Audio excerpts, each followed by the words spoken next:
We're in the audience game. We're not in, it's the attention game. And That's Clarke. He's a British DJ, producer, label founder, and through his podcast has become one of music's most respected voices. I think I've recorded about 320 episodes now, or maybe a bit more, and each conversation gets better. The mission of this podcast is simple: cut through the noise and extract clear, actionable steps and strategies artists can actually use. If you're an artist today trying to grow, tour, and build something real, this conversation is for you. I wouldn't even put music out. I would literally just give it away for free. I'd worry about building the audience first. In this episode, Will brings it back to first principles. What he got wrong early on, the advice he's heard from artists who broke through, what artists are still getting wrong today, and where he sees the industry heading. And most importantly, we focus on what to work on now, how to spend your time, where to put your energy, and what to ignore if you're serious about building a career that lasts. If I needed to start a career today, what I would do, I'm getting more and more requests to come on the podcast. Yeah. And it's like, And why do you think that is actually? Like, is it because artists want to show like another angle? I think podcasts, it's taken this long for artists to understand, or managers to understand, that a podcast is an audience. And the music industry, in my eyes, or from my experience, we cottoned on to podcasts way late compared to everybody else. We're in the audience game.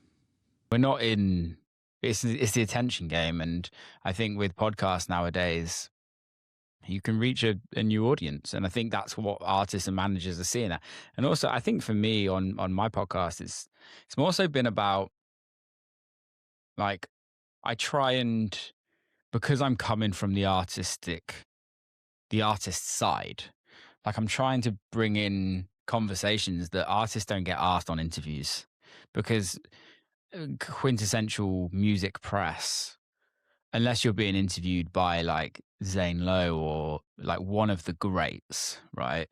You're pretty much getting asked the same questions. Like, I did a written interview yesterday, and it's like the same 20 questions. And it's like, I think I understand why, right? Because it's headline stuff. What are those questions? What inspired you growing up to be in music? Like, all of that kind of bullshit that realistically it's out there already, right? Like that all of this information, you answer it once and it's out there. And I understand people want to know your story and things like that, but like, for me, if I'm listening to a podcast to an artist, or listening to an artist, I want to hear about their career. I want to hear about the stuff that got fucked up. I want to hear about the stuff that succeeded. I want to hear about like the intricacies of the life of the artist. I don't want to hear about that their mum and dad bought a soul record and that sparked and that's just me being selfish. That's kind of what I want, and that's kind of what I brought to the podcast. And I think the conversations that I have with a lot of the artists, not every artist, I'm not the greatest podcast out there, but I think I've been fortunate that I've had over 300. Well, I think I've recorded about 320 episodes now, or maybe a bit more, and each conversation gets better. And also, you build a bond with these artists into friends. And I think, going back to your original question, is like, is there a key to have a rapport? And it's like, yeah, like, I have a better conversation with somebody even if I've had half an hour conversation with them beforehand. 100%. And now I've moved them to in person. Like, you get more of a rapport with them. Whether or not you become friends with them is a different story, because like we none of us can be friends for that, like, with that many people. But what started it? Like, was it just like, I'm in the industry, I'm an artist, meeting tons of cool people, I want to sort of document this to look back to, or did you have like a business vision in mind, or there was zero business vision? That's always none of this was like to make money. Yeah. Like, I used to have a radio show called The Barbershop, and it was a monthly show. And if you've like, my team will kind of vote for, like, quote for this, but I hate doing DJ mixes. Like, I love mixing in a club, but I hate doing DJ mixes, and will pretty much say no to any DJ mix that comes in Why is that? unless it's like a DJ mix in my eyes should be live. It shouldn't be like put together on a computer or like in my studio, like thinking about it or anything like that. It should be like a kind of flowing part of my brain of like, oh, I'm going to play this record next, or oh, that person in the corner wants to hear this, or I think this person in the corner, like, they need to get off their phone and I need to wake them up. So what am I going to play? Right. That's what I feel like a DJ mix should be. And I was doing this radio show, and in this radio show, it was a DJ mix radio show. So I was doing mixes, which I hated doing. And then in the middle of the radio show, I had like an interview, which was like, choose your top 3 cuts from artists. And I'd like have like a 2-minute chat with artists in there and talk about these records. And that was my favorite part. And then I just got to the point where I was so fed up with doing that radio show, and I was like, oh, fuck it, let's just stop. Right. And then I was like, I was getting into podcasts. This was 2019. I was getting fully into podcasts. I was What was like, what's on the list? Rogan was Rogan, Yeah. of course, right? I'm like a bearded bald dude that's like goes to the gym. Gotta have Rogan on there, right? Rogan Yeah. was up there, and yeah, Chris Williamson, Diary CEO, those kind of people. Not Diary of a CEO. Like I like some of his podcasts. I do like some of his podcasts. It went too clickbaity. Like when it's a lot of weird topics, but I get it. Like you have to sort of appeal to these audiences. If he was only doing CEOs, it would be like very centered, right? Like very concentrated, maybe. Well, the thing is I genuinely like a lot of the time the guests. I just don't like how it's presented, because it doesn't feel like a podcast. It feels like a TV show. Yeah. And the thing that I like about a podcast is the like conversation that you have back and forth, right? Yeah. Yeah. Like you and I, like this podcast didn't really start with a question. It was like we were just chatting in it, and we hit record and we get Exactly. going. So it's like, for me, that podcast, although it's one of the most successful podcasts in the world, and I take my hat off to anybody that's built that, it's kind of bastardized what a podcast is, and Right. it's made every other podcast realistically have to go down that route to a certain extent, because otherwise it's like hard, which is why I love the Rogans. Chris Williamson's great. Yeah, Andrew I think Huberman. he finds a really good blend. I totally agree. And on the point that you made, like, makes everyone, funnily enough, recently I watched like a podcast between, I think it was, the Sidemen, short clip, and they were sort of saying that, Mr. Beast's views are like going down because kind of people are missing that sort of like old, authentic, real like YouTube, where it's actually not so much production. It's not so fastly sort of edited. And it would be interesting to know if that's going to happen with podcasts, but taking it to music, the same way, maybe like in terms of shows. I'm currently in Thailand, like I told you, and I was supposed to go. It was my plan to actually stay in Phuket to go to Circo Loco, but I ditched because it was just it was too mad. It was literally like being Ibiza, right? Yeah. And it's interesting to see like some artists. Fred again does it, Bunt does it. They purposely make their shows. Well, Fred again is a bad example because he plays huge ones, but he has in the past, really focused on that sort of smaller knit sort of like feelings and I actually feel like those kind of parties are where I actually enjoy myself the most, like as well as a spectator. It'd be interesting to know if, what happened with YouTube will happen in the podcast scene. Will, like you said earlier, things happen late with music. Will this happen with music too? Because right now we're in this big sort of scale growth mode with events and productions and everything. What are your thoughts there? I think it will go back. I think I don't think it can get. the issue with something growing so big of what it is now is that it's not sustainable. Have we hit peak? Do you I think? don't think we've hit peak. No, I think there's Neither do bigger I. things. I think there's Yeah. bigger things to come, but like, I America's just getting locked and loaded, I feel like. yeah, it totally is. If you look back at 2008, 2009, 2010 in the EDM era, when kind of that all popped off, like it went catastrophically big, and it's bigger now, right? But coming out of that, it fell off like a lead balloon, and I don't think it will. I think we're in a massive, weird bubble right now. A lot of people are succeeding, a lot of people are struggling. It's a massive change of the guard. You've got a lot of younger generations come through, which is amazing. But you've also got a lot of the older generation going, "What the fuck do we do? How do we sustain this thing that we call our career?" Because it's all changed.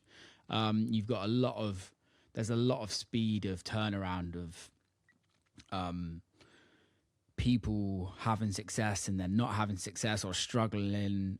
It's just very fast. It's just like the rest of the world. It's very fast paced. Nothing lasts forever. And I think for me, what I really do see coming, I don't know how and I don't know when, and don't tell me, don't ask me how I will do this, but I do think it's going to niche down even more into smaller communities. And I think there's going to be smaller parties and smaller clubs come around, and that's where you're kind of then have a new guard again. Yeah. But I think I think that's slowly coming already, because it's kind of the us and them. You got the massive, and then you're going to have like I don't even want to call it underground because it's not underground, but like just the smaller places. Yeah, 100%. There's Yeah, I definitely don't like, know. I feel like there's that sort of, the high of Ibiza. Like, it's what's happening, you should bring more of Ibiza to Dubai than Dubai to Ibiza, right? Like, that should sort of be like the way it's working. And It's interesting you say that. Sorry to butt in, but yeah, so I had Fergie on the podcast a long time ago, and then I had him on yeah, again, and yeah. that episode didn't come out because the amount of shit talk in that podcast, we just couldn't put it out. He texted me the next day. He was like, "Dude, I can't put that out because I sound like an Oh old moaning man." no. But he had a really solid point, because he did the whole. Obviously, I don't know. I'm not too sure if you're aware of Fergie, but he was Radio 1 hard house DJ back in the early 2000s, 90s, 2000s. I can't fully remember the dates. Absolute legend in the UK, and then hard house kind of fell off a little bit, and he moved to Vegas to have like a residency, and he's been in Vegas for a very long time, and now he's having, Got the Vegas cuffs. yeah, but he's having like a big resurgence of like on his office socials. He's like proper vinyl head, playing all these vinyls on his socials. Amazing shit. And Yeah. blowing up again, which is great to see. But he turned around and was like, "Dude, what happened was Vegas was its own bubble for a very long time, and then the rest of the world turned into Vegas." And I'd never even thought of that, because you just said like Yeah. everywhere's turned into Dubai, but it's not. Everywhere's turned into Vegas, Mm. and Vegas was the start of it. And Yeah. Makes sense. now look at every club. Not every club. It's obviously massively generalizing, but look at the big shows. Look at the production. Look at all of that. Where most of the It's money is going. yeah, Yeah. exactly. Yeah. Which, hey, like, people are buying tickets. Yeah. So 100%. if people are buying tickets, promoters are going to sell it, and DJs are going to sell it, and artists are going to sell it, and like, as long as there's demand, then it's going to be sold. So we can't complain about it. It is what it is. It is what it is. And you know what? Like, a lot of people are making extreme amounts of money from it. And also, let's really like cut back. A lot of people are making a lot of people happy. Like, there's a lot of kids going to raves that are having the best time of their life, and that's what it's about. Absolutely. I want to ask you a question, because you obviously are an artist and you've been an artist for a long time. Mhm. would you say it's fair to sort of like claim that what being an artist means has changed completely? And what do you think being an artist actually means nowadays? What would it take to convince you that spending money to market your music could actually make a difference? Like real difference? That fans you're gaining are intentional, targeted, and actually care about your music. How many monthly listeners would you need to see to believe it works? 10,000, 30,000, a million? Well, we're a group of artists who've built millions of monthly listeners using a very specific and repeatable strategy. It's worked so well that record labels and marketing agencies started asking us how we're actually doing it. So we turned that strategy into an ebook, which sold tens of thousands of times. And we built an agency around it. And after helping thousands of artists grow on Spotify, we finally did the obvious thing, turned it into a software. And that software is intelligent. It's a system we wish existed when we were trying to grow our own music. You know, music marketing doesn't have to suck. And this is how we do it right now. Check it out with the link in our bio. I don't think the meaning of an artist has changed. I think realistically, quintessentially, if you look at most artists, like true artists, they are doing it because they love the art. The ability to succeed as an artist has changed, but it's only changed in the platforms, right? Like when you're in an industry that's very niche and there's not many people doing it, it actually is a lot easier to build a career in that niche, because there's a demand, and the demand is probably higher than what the amount of people were doing it, right? There was a club in every city, multiple clubs in every city. Just look at the UK, right? Yeah. Like London alone, there was probably like house clubs, like good house clubs. There was probably a good like 20, right? Yeah. Yeah. Bristol, is the closest city from me. Yeah. I There was a studied good, at Bristol. yeah, there was a good five or six, seven, right? Maybe like in the heydays. Like even like a close town near me, there was like two. Drum and So bass. Heavy. massive, right? Massive, yeah. So if you think about it, it was like realistically a bunch of dudes that were really geeky about playing vinyl or playing underground club music, and that there was a handful of women that was doing it, right? When there's a high demand for that, because there's so many clubs and there's so many parties and things like that, it's easier to be a touring DJ, right? Music came through the community. It came through DJs playing DJs records. It came from Pete Tong playing the records on the radio. It came from Annie Mac playing the records on the radio. It came from the specialist radios, Zane Lowe playing the records on the radio. It was through DJ pools that records got promoted. It was up to the artist to promote their records, but it wasn't. It was a much smaller community. So a good record would always shine through.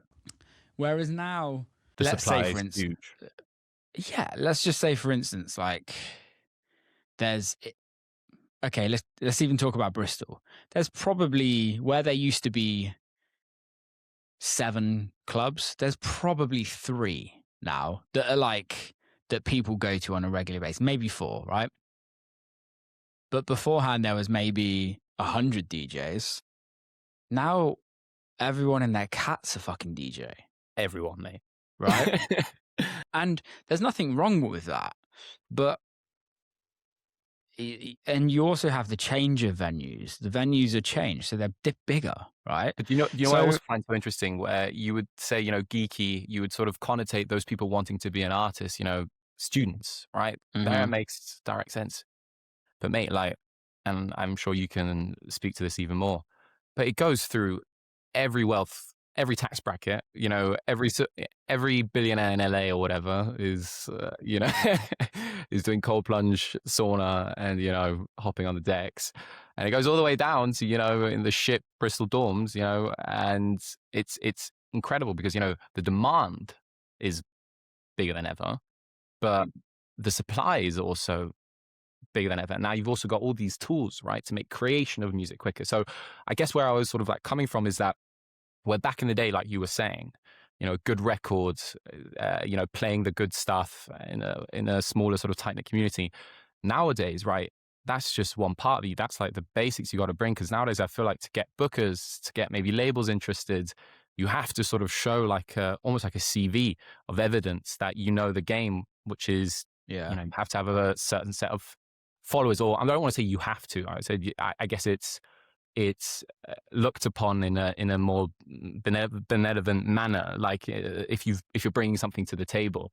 And so that's where I sort of feel like where I wanted to ask you is like that so many artists I feel like get discouraged because they like the rules of the game have sort of like changed, right? Yeah, but also like the rules always change, and I agree. Like I know what you're getting at, and I totally agree.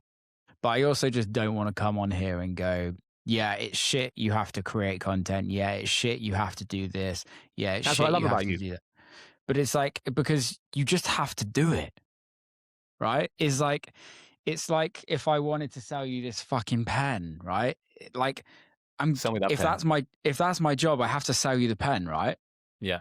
And yes, it sucks to a certain extent, but also if you find like what I find is it's so easy to complain about it Yeah. because it is so easy, Yeah. but you're just complaining because your career isn't where you want it to be. And the sort of like also by doing that, it's an easy support thing. Like people will give you a thumbs up and be like, "Yeah, mate, shit." So I also feel like there's an element of that is tied to it. But yeah, totally agree. Totally agree. Yeah, and you know what? Like, there's also you don't have to do it, Yeah, right? Like, where it stemmed from like one of the first things you said, which is the real geek, the people who really fucking love music, creating it. Those are the ones you can also see it like in them, through them almost. And that's, I guess, going to be like, okay, like if I'm starting out, I got no connections. I have to understand like what is needed today in today's day and age, and we'll get into that a bit later. What your opinions are on those things, right? Um, but I feel like if that intrinsic motivation is there, then you're just like ready to go. Yeah, and like I think the amazing thing about today is that it's so easy to communicate with people. Yeah. That was never there beforehand. Like I was listening to the podcast And the Writer Is with Zed the other day. Yeah.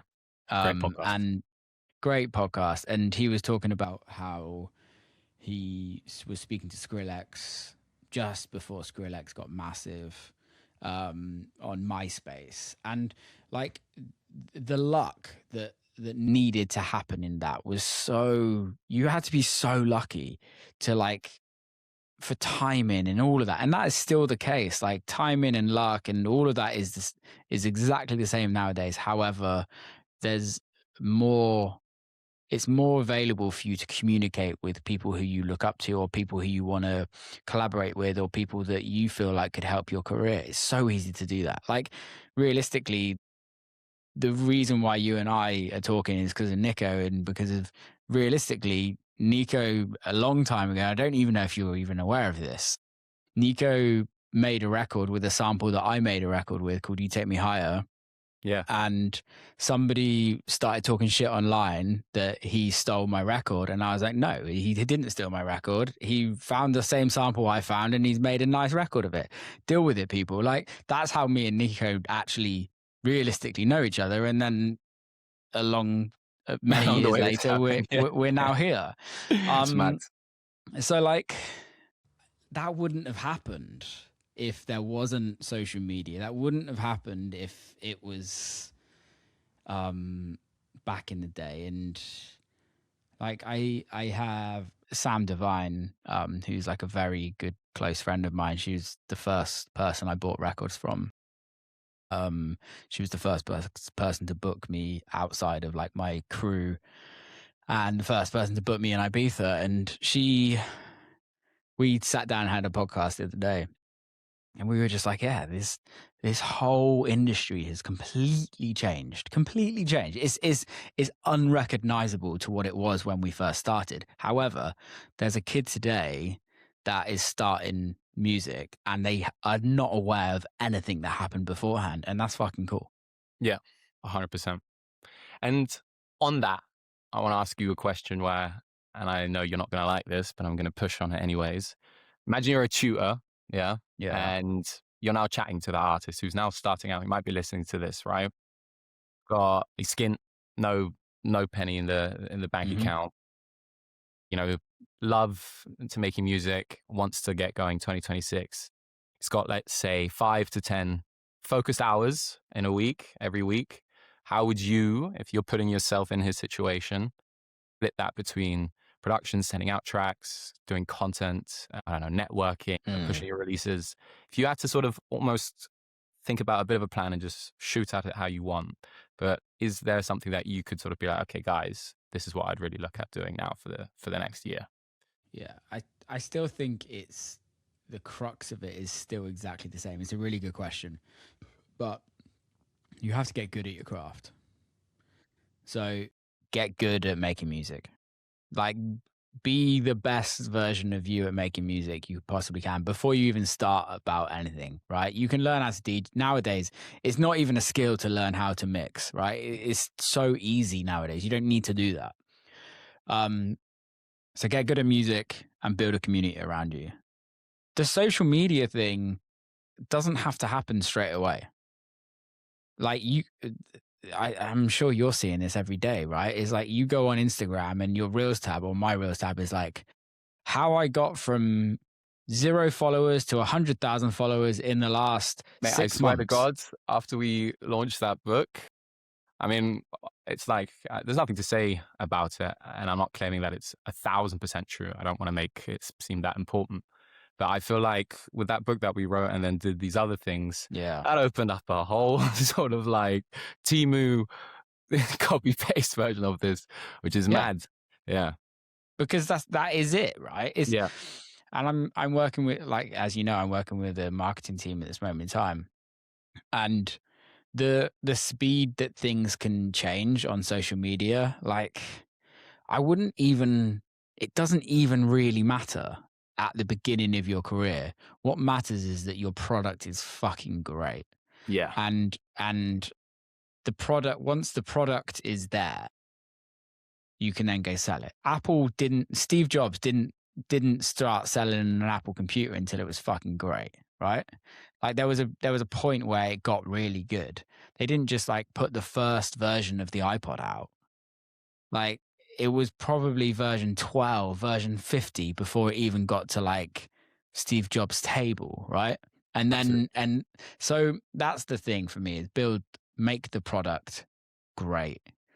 It's almost a bit Um like delayed gratification in a bit because, you know, through social media, we're working with people who are shooting out thousands and thousands of pieces of content through fan pages and you name it.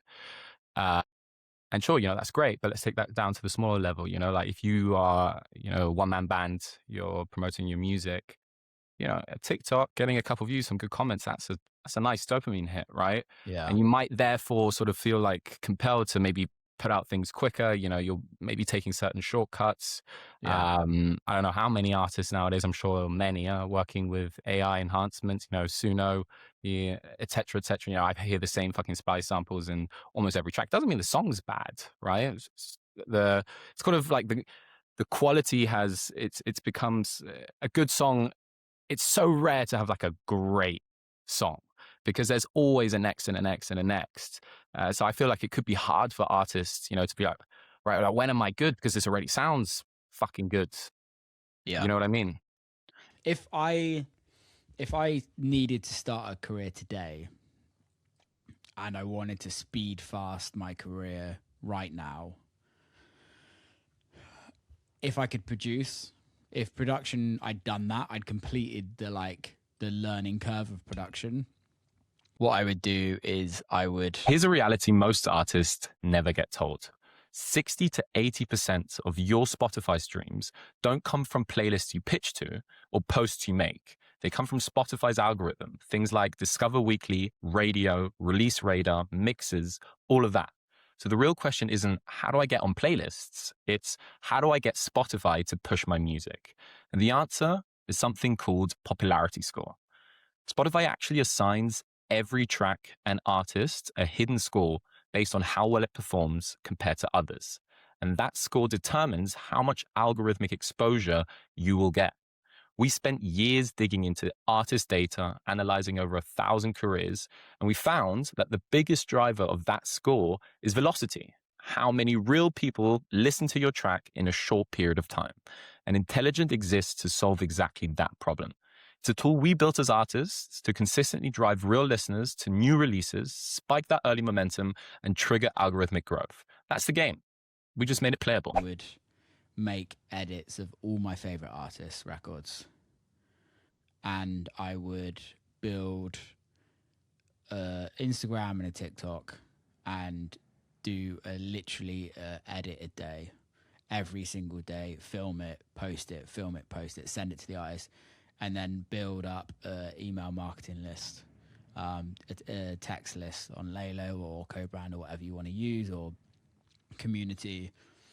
That's how I would fast track a career in music nowadays. Yeah. I wouldn't even put music out. I would literally just give it away for free.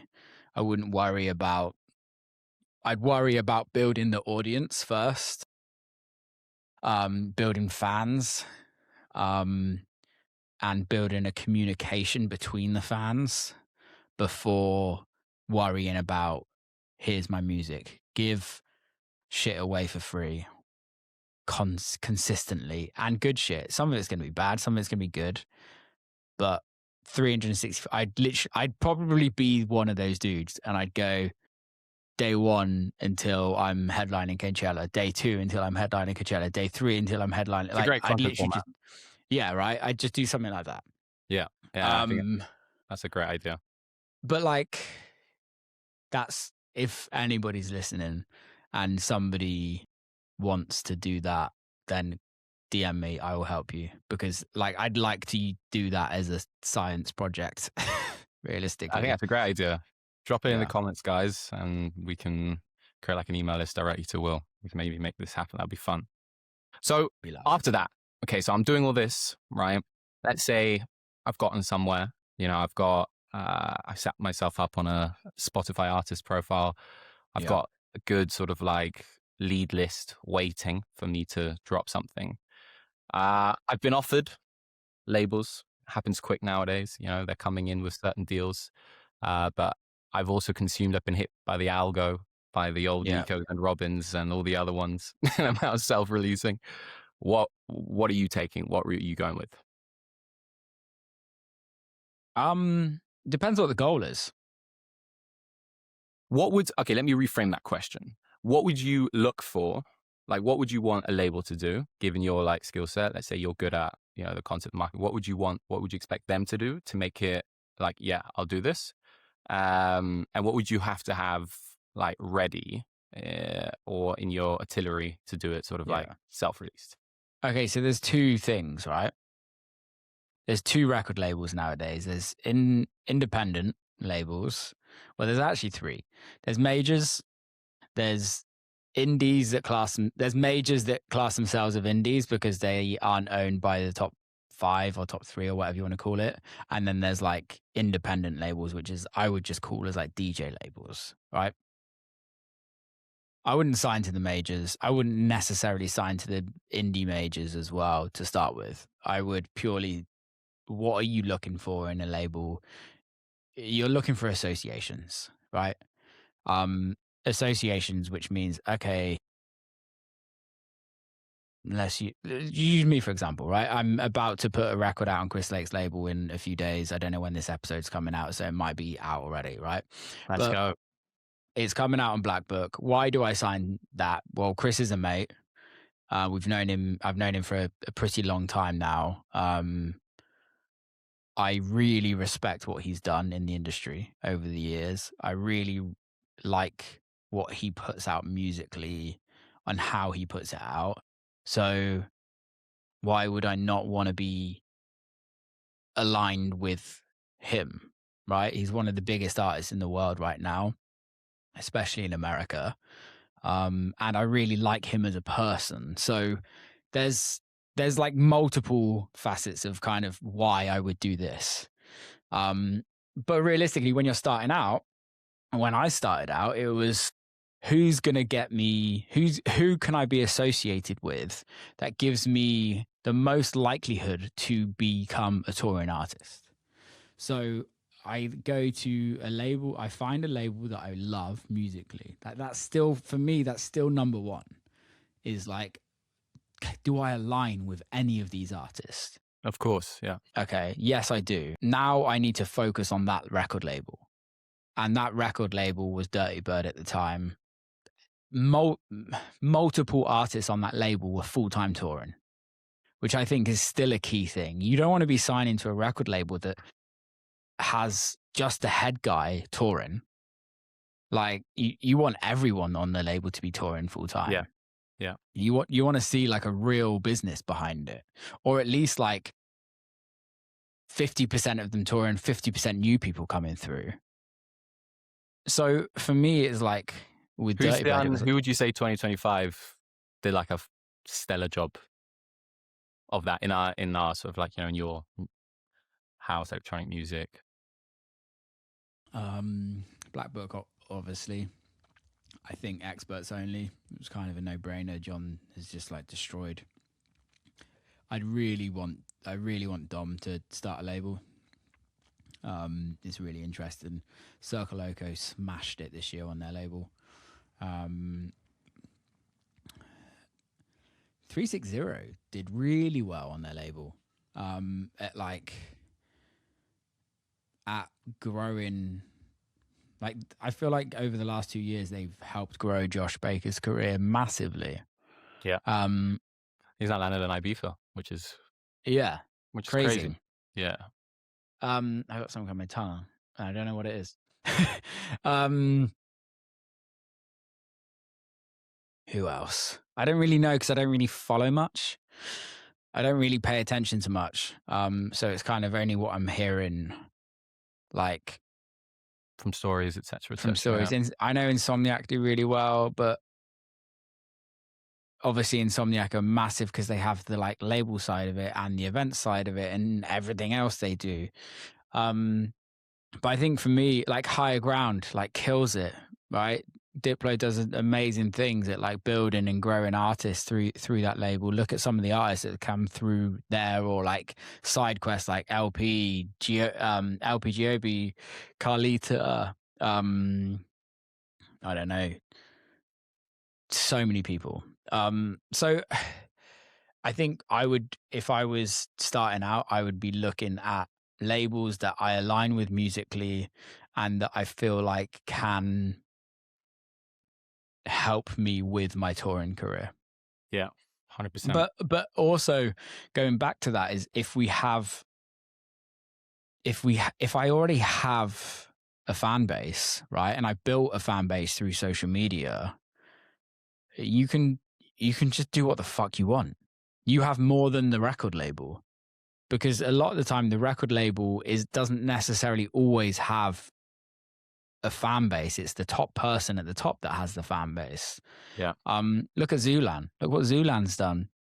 She's built something so amazing out of socials and touring around, and she's probably put out like 2-3 records. Like she's one with the football kits. Yeah. Yeah. Well, yeah. And this is the thing is, right, you know her as the football kit girl, right? Exactly.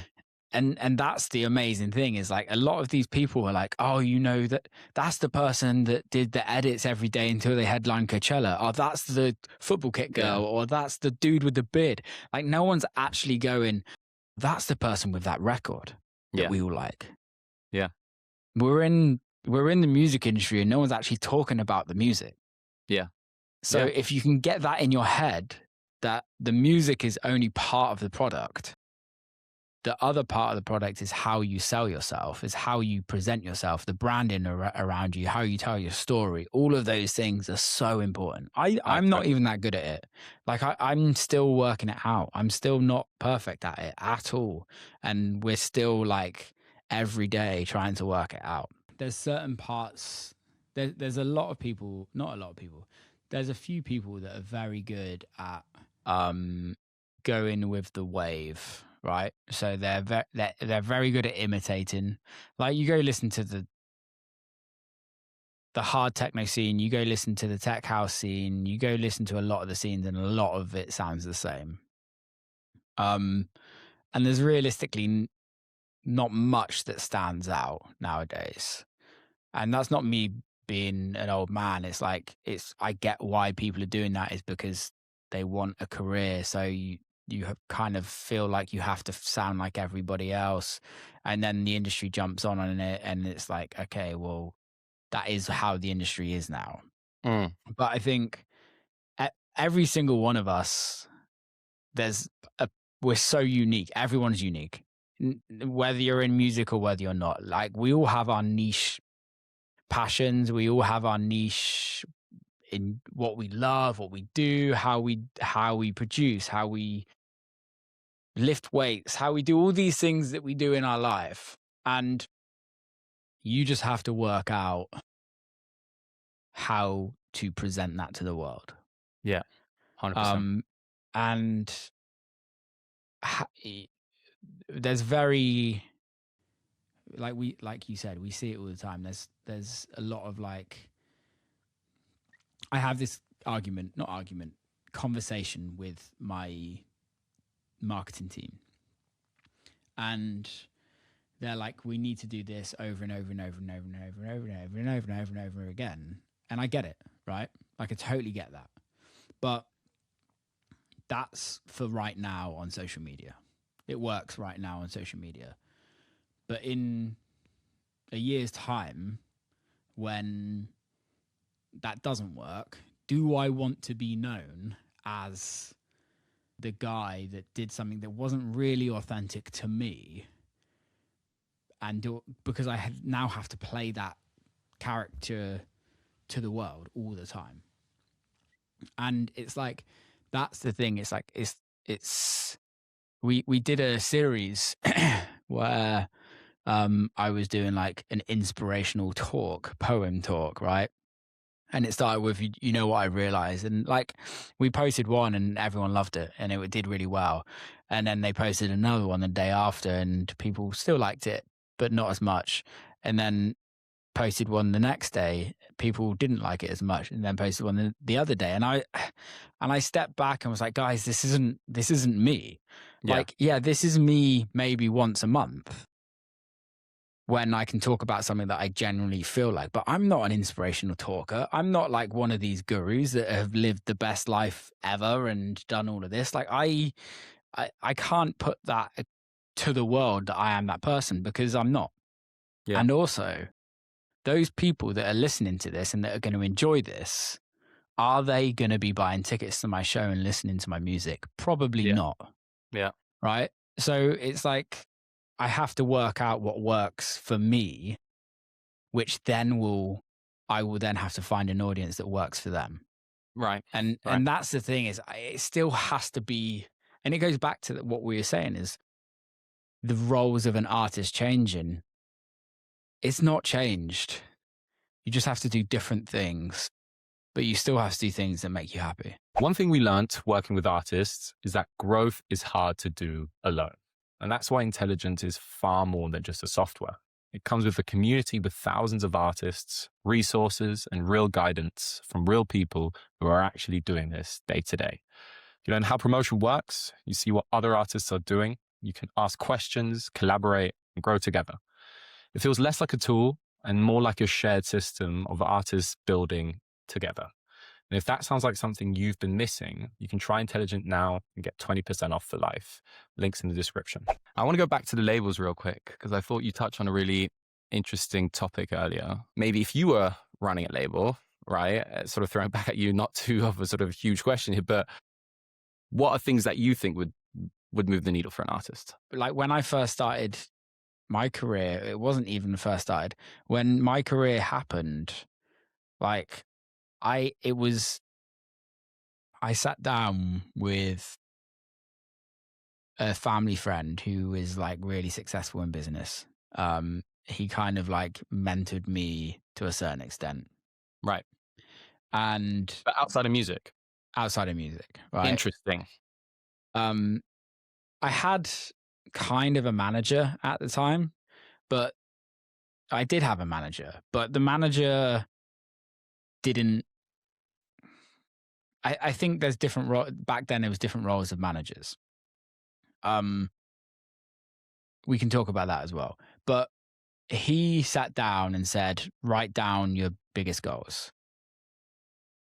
Write down like top 3 biggest goals. All right. And then now we have to work back. All right. So big goal here, then a goal, the like leading goal, because you don't just go from here to big goal. There's like a pyramid of Yeah, goals that you have to OKRs. achieve. Yeah, Yeah. yeah. Right. So you then go, okay, you start with the big goal and then goes, okay, what does everybody that's achieved that big goal around, like, that you look up to, what was their thing before that big goal? That. Then what was before that? That. Then what was before that? That. Then what was before that? That. And then now you're here where you're at day 1. Okay. So like it was then working out how to move forward. And I think we all know that touring and putting out music is the main thing for an artist, right? Absolutely. Drives content, makes you look legit. Yeah. All of it, right? Yeah. And it's realistically not even music, but the real only way to generate income as a artist, as just a quintessential artist, is touring nowadays. So that's the goal, is to tour. We can talk about other revenue streams, but realistically, it's still not changed. And I mean, unless you, edge cases. I mean, I agree on the sort of like the macro. You know, like Nico, for example, right? And I have bias because he's my best mate and have known him throughout his whole journey, and he made a killing. He makes a killing with his music, and we're lazy, right? You could optimize that so much more with sync and this if we had our ducks in a row. But generally speaking, where the real money comes in, I totally agree. It's on the touring side of things. Absolutely. yeah, and don't get me wrong, if your ducks in a row, you can probably actually make more money from syncs and releasing music if you own everything and you're all doing it yourself. But realistically, for an artist that comes to sign to you, well, you're taking minimum 50% of all of that, if that's your role as a label, as a whatever that is. So it's all good and well if you're doing it yourself. And I'm all for like keeping shit in house. Like I think keeping stuff in house is super key. But it's also like, why do we want to tour? Because we want to play our music and we want to see people dance to it or sing along to it. There's an ego side of it, right? Like I didn't get into music to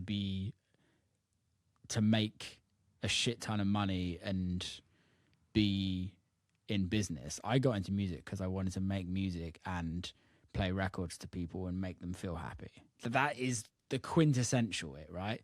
The business side of it comes way after any of that. So even when I first started touring like full time, like I was making shit money. And I still do sometimes. I'm still taking certain shows where I lose money. Like in what business do you do that where it doesn't even gain you anything? Like playing to 200 people and I'm having to pay for the flight and the hotel, and it doesn't cost, like it costs me more than what I, like no businessman would or woman would tell you to do that ever, because it's just like it's pointless. People don't understand the investment the bigger guys and girls are spending to be seen and to look, right? Like the amount of people that a lot of these big artists have that are filming content, that running ads, that there's just so much behind it, right? And it's so much of a big business now, and I think that's where a lot of the soul gets lost out of it. And I'm this isn't me digging at those guys, because I love it and I wish I could have that, right? Like I 100% hold my hands up. I wish I could be the biggest artist in the world, right? But I think it makes it very hard to compete for the people coming through, because you're seeing the top, right? Like when I was growing up, the top was just so unreachable that there was a pipe dream that was amazing. And you could do it by one record. And now it's a little less unachievable, because you need 20 videographers, you need editors, you need all of this and this. However, you can still do it yourself. Yeah. If you really want to do it. And I think that's what I love about it, is fucking sick. And it's also because there's sort of like, I feel like back in the day when you were sort of saying, it's a pipe dream, but now there's almost, that's what we try and do, what you do with your podcast as well, sort of like shining light on the things that artists can actually do, take actionable steps, right? Rather than it sort of feeling like a sort of like hazy sort of pipe dream, like you said. I wanted to ask on that, you've interviewed so many artists. Is there anyone stuck out in particular, maybe recently or where you were like, this he's locked in, like in terms of, how he's got his operation running, the process, how he's thinking about, releases, contents? Is there anyone that sticks out?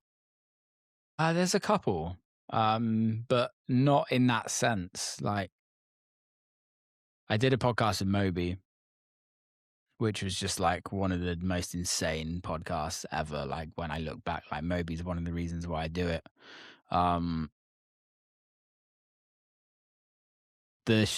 He's such an artist, and I mean that in the like he gives zero fucks about anything else, and he puts out what he wants to put out, but he cares so much about the art, and his passion for the art is so real, and that gets transferred over to his social media.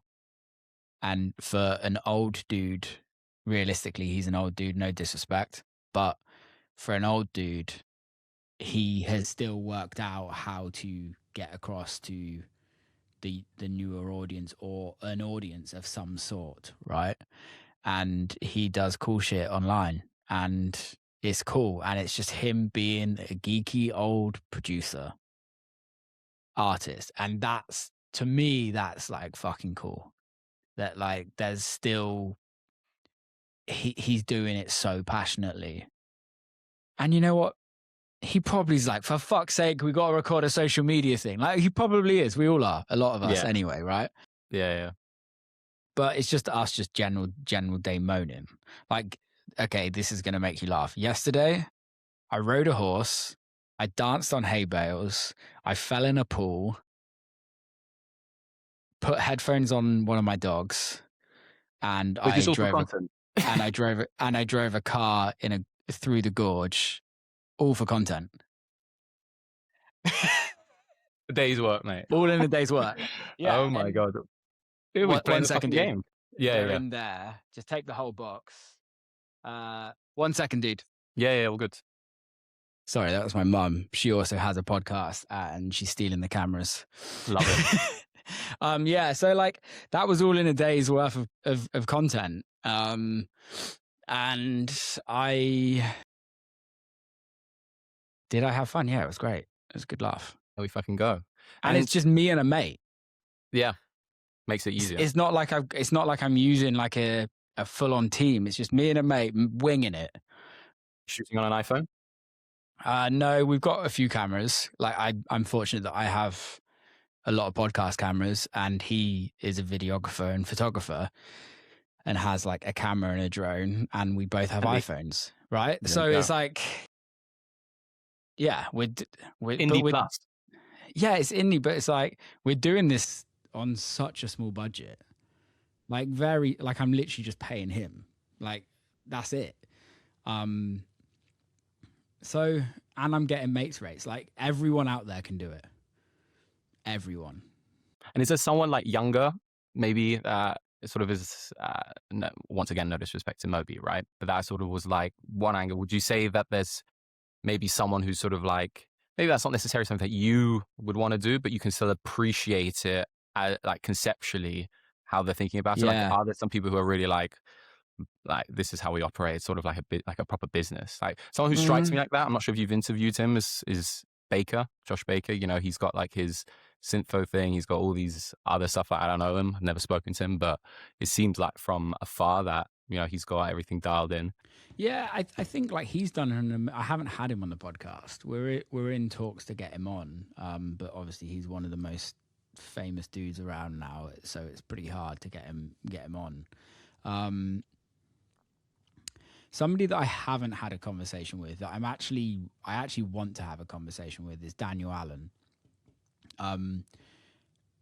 Purely on what he's done on the internet wise, is that the way he's told his story is better than I feel like anybody else has. He's made like really interesting high end content by himself. And how he promotes his shows, how he, like, just everything that he does around him feels really good. I think when we're talking about the artists that have businesses outside of music, or like a side of music as well, like your Josh Bakers, and there's quite a lot of people like that, like Nico, like you guys, and like the intelligent like brand that you guys have built, which is also helping us, which is amazing. But I think I haven't really spoke to anybody that is Stuck out, doing like, that, that's stuck out, because at the end of the day, it's really interesting. I love that shit. I love yeah, the side business stuff. yeah, I'm in the process of building something at this moment in time, but it's got nothing to do with music, right? And for me, like, that, I have other passions, and I think for a very long time there was a kind of a negative in the industry that if you did something else, 100%, it was bad. And 100%. I disagree with it now. I think it's, I've always disagreed with it, because I've never understood, like, why would you not want me to make money? Like, me making money outside of music allows me to make the best possible art, because I don't have to make financial decisions on my music, which is like 101 art, right? Yeah, yeah, If I want to make a weird techno record and put it out, then I can, because my finances aren't based on my artistical decisions, right? I'm very fortunate that I am a full-time artist, and I'm lucky that I don't have to necessarily think like that. But that's always been a goal for me, is to have business outside of music. Um, so many people that are doing it. yeah. Like, It one of feels my like now it's friends. also like a bubble, or so, sort of like a. It feels like, you know, through Suno, there's lots of other sort of AI creation companies. You know, Mozart as well. You've got lots, you know, in the advertisement space. You've got lots on the content sort of side of thing. There's a lot of, I feel like, innovation happening right now, Yeah, it's musically. amazing, but I think there's also what with the softwares that are happening. I think still people want human connection, and like, one of my friends, Ben Remember, he started like a production mentorship program, Is that Ben Where Rao? no, Ben Remember, his name Ben is. Remember. Sorry. Ben Rao does have like a school. I was on his podcast. But Ben Remember, he was he used to teach on the Toolroom Academy, or I think he still does. But he's had some really fucking great records. But his life changed around in a sense of like the touring artist isn't necessarily like he's got kids. He doesn't necessarily want to be the touring artist. It does you do have to be a certain person to want to do that. So I like was like, dude, like you're one of the best producers I know. Like technically, like you can add so much value to people's lives by doing this. So like, help people, like teach people. People will pay for that. Like he can probably make more money than you and I put together if 100%. if he built that school out into whatever he wants to build it out. And does that make him not an artist? No, Yeah, not at all. I totally agree. I totally agree. Also, it's not something I talk about with Nico a lot, you know, because he puts out a lot of sort of like educational content, etc., etc. But it speaks to two different kinds of audiences, and I think a lot of people, you know, there is an overlap. You know, it might not be huge, but there is an overlap of, you know, for example, when we were in Miami for Art Basel, and we were at Space. I think it was actually Chris Lake set deep into the morning hours, and literally twice, I couldn't believe this. People came up to Nico, and initially we're thinking, sick, you know, because of his music. Both times was because of, you know, the stuff that we put out, intelligent and independent, and them sort of saying, you know, I'm making music now, found your music actually that way. And you could really see like in their eyes, like that sort of like, whoa, like insane. And Nico was like, Jesus Christ, I can't believe this, right? Yeah, And so I do think also like speaking to people, you know, I also get a lot of, you know, a lot of people that work with us are younger kids, you know, 19, yeah. 20, 21. And they're like, you know, I need to get like a job somewhere that, you know, reach out to us. We've got enough stuff where we need help. But there's also like you know, reaching out to someone like yourself. If you get someone, you know, who's like a 21-year-old, 22-year-old kid, like you said about, you know, earlier about communication, be like, look, like, Will, I want to do this. I love what you put out. I want to help. I feel like there's a lot of stuff there where people are maybe too shy. You know, the first person we ever hired was a guy called Sebastian who was living in Chile, Yeah. and he's just sent us a DM basically saying like, I love what you guys put out. I'll do whatever. Now he's the face of our YouTube channel. He runs our agency, and that all came from, you know, like a DM. And I feel like there's a lot of that you can also do. Maybe not those sort of like huge label artists, but you know, No, there's I so think many people. I think there is still that. I think that's the amazing thing about it is that Mm. like, but it's very rare that you get asked. It's Hmm. It's like really I rare to get asked. It's very true. yeah, it's like, but I also think people forget that there's other roles in the music industry that's not the artist, Yeah, and not everyone wants to be the artist. But okay, like let's say for instance, like you want to work in marketing, but you want to work in marketing and music. Don't go and work for a record label like a big major, or don't go and try and get a job there. Go and try and get a work with your favorite artist because that's way more fun. yeah, If you want to be a manager, like okay, well, go and learn how to be a manager with your favorite artists, like, or go manage one of your mates. Like, 100%. you have to like it's still business in that sense that you have to like put the fucking work and the hustle in, and you've also got to ask, and you're going to get more no's than yeses, but realistically you have to accept that that's just life anyway. Yeah, 100%. I want to talk a bit as like sort of like a closing section about your plans, what's coming up. Mm, You know, we spoke briefly about it privately, but I yeah, was like, I thought it was really interesting, like everything that you're doing, the ways that you're thinking about things. You know, artist wise, podcast wise, releases, what's yeah. coming, what can we hear? So I guess like artist wise, music every 6 weeks this year. Good.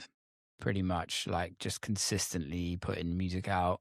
And that's I'm split going between back. label and self release. Yep. One on Chris Lake's label, obviously, which is probably out now by the time this comes out. And then everything else on my label, unless there's like a home that we feel really fits for some of the records. I'm in this like interesting stage where I did my album in 2024. And I was in a deal for like 18 months, I guess, maybe slightly longer. Yeah, 18 months. So I didn't really get to put out as much club records. My album was very not club focused. It was built for a live show. So now I'm just like putting music back out into the club world and just putting out club records, really. So that's like my main focus for the next 12 months.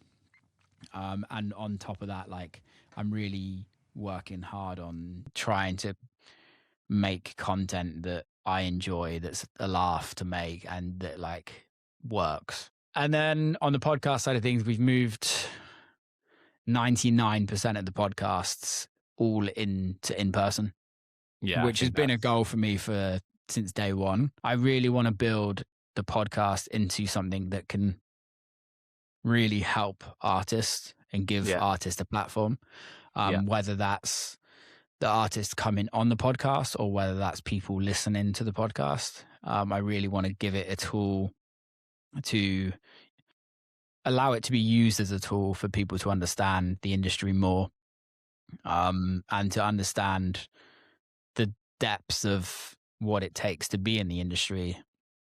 I'm in two minds. I really want to build like a program out of that. I'm not too sure what that looks like. I'm in talks with a few people at this moment in time. Whether I build like, I really don't know what it looks like. I don't want to build a production school. Yeah. I feel like that doesn't excite me as much. But do I build a program where I build a team that helps mentor artists through certain stages of their career? Yeah. Or what does that look like? I don't know really, but I kind of want to build that off the podcast. Yeah. And then that's it really. Like I'm doing a lot of things. You are. But this year I really want to build some stuff that really helps people. And in the egotistical side of things, helping people helps me at the end of the day. 100%. Well, what about you guys? Well, let me first say what I wanted to say about, I want to be someone to tell you to like double, triple down. Like there's a reason, we're a small company, right? And, but like me, especially Nico as well, like we've been massive fans of your podcast and just like you as a person, always interesting. It's multifaceted and it really comes across that you're like trying to help. So I just wanted to say like, defo do that, mate. Like I think it's a great idea. And as to your question, like what's happening with us? So there's also like a couple sides to it. Like with Intelligent, like it's like for context, this came out of us sort of having released this sort of book, which was a sort of a list of Nico's how to, right? We put it out in the world on a whim, didn't think anything about it. We were both quite savvy with like ads and drop shipping in previous stages of our life. So we thought that we might be able to make a bit of a buck, but no one would really resonate. But it became far more like we just sort of saw that putting this out, the demand grew. And I think also because, what we're not teaching something that is bullshit. Like we stand by it. Like I couldn't be in an industry, Nico couldn't like sabotage his career by just putting out something that's just shit. And so we found a way that basically through that, we were this agency then, but we were only serving to, really like labels, to be honest, and lots of sort of artists who had a lot of money. And so we transformed all these things that we did into like a software called Intelligent, which essentially does all of the marketing for you, triggers the Spotify algorithm. So even when you're not spending, it's still growing. And on that, we've got a lot of stuff that we want to sort of add. Like we're going to be adding like an ad creative tool, Mm, because lots of people find making content really hard. There are some solutions out there which are pretty darn shit. To be honest, no offense to the guys who do that. The people who are listening, they will know. We're coming out with something that's just like sick. Like every single time that we launch something, it just has to be the best. Like it just, has to like you work. said, it has to be amazing. Like the moment you drop the fucking ball, sort of like Apple did with the Vision Pro, it's sort of like you got to be consistently delivering quality stuff because the musician, a cheap products, you know, they work a lot for this. It's tough enough as it is. If you bring out something shit that's supposed to be making your life easier, Yeah. that's not okay. So that's one part, and the other part is we've built it solely really for the single man artist, like looking at someone Mm, who's in their dorm, right, and can't do all these other stuff. They've got enough going on in their day to day, but there is like this big middle class sort of like indie label world of, you know, often it's 5 to 10 artists, maybe 10 to 50. You know, they're not part of the big sort of four. They're not like daughter companies. They're like really in it because they love it and they can do certain things really well, but maybe on the marketing and content creation side of things, they struggle. So we're building it out to serve these people as well. And yeah, that's pretty much it. Like trying to grow Nico Philip as much as we possibly can, putting out more content, and I hope through that we'll be able to help more people. And like you said, that will return. You know, so that's sort of like yeah. our goal. No, I love it, man. Keep it up. I love what you're doing. I genuinely do. I like the tools that you are putting out there. Appreciate it. It's really interesting. It's a really interesting new way on the industry. So yeah, keep it Yeah. up, man. I'm interested. All righty, that's it. Sick. Thank you, mate. Thanks, mate.